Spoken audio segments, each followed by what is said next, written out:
Batman wouldn't last a day in my world. My newly manifested superpowers have made my life hell. My quiet life raising my daughter and making ends meet, totally gone. Drinking and dancing with my friends, past history. Being a real single mother and being a superhero is a unique combination, and sometimes it's a real bitch. Scranton, Pennsylvania, heartland of America.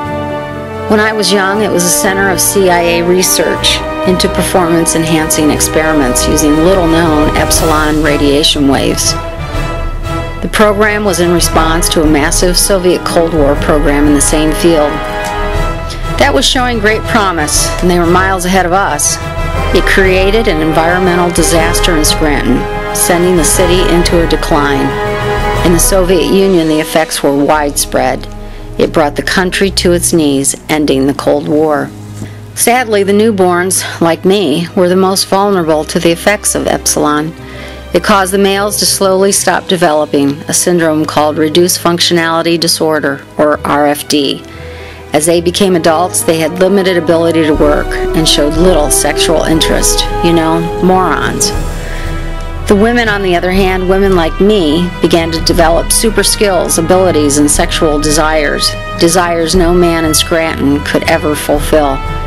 In my 30s, my abilities became superpowers. No one knows my name anymore. Now they just call me the B.I.B., the Biatch in Black. And that's what tore my normal, stressful day-to-day life apart. The questions and possibilities for my and Paige's life were endless.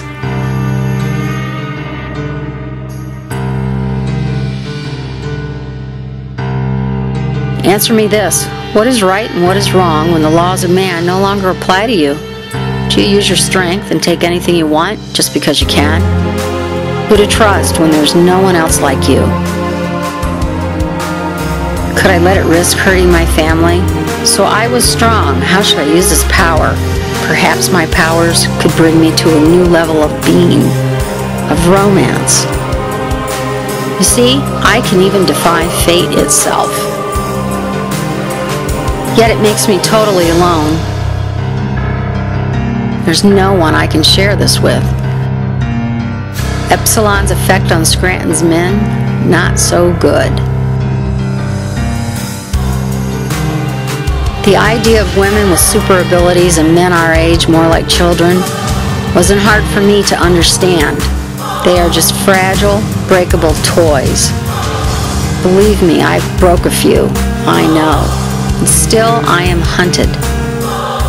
They try to control my power for themselves.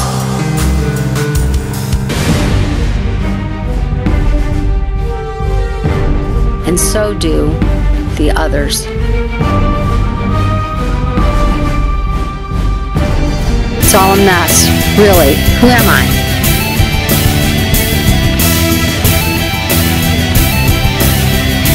Is any of this really me?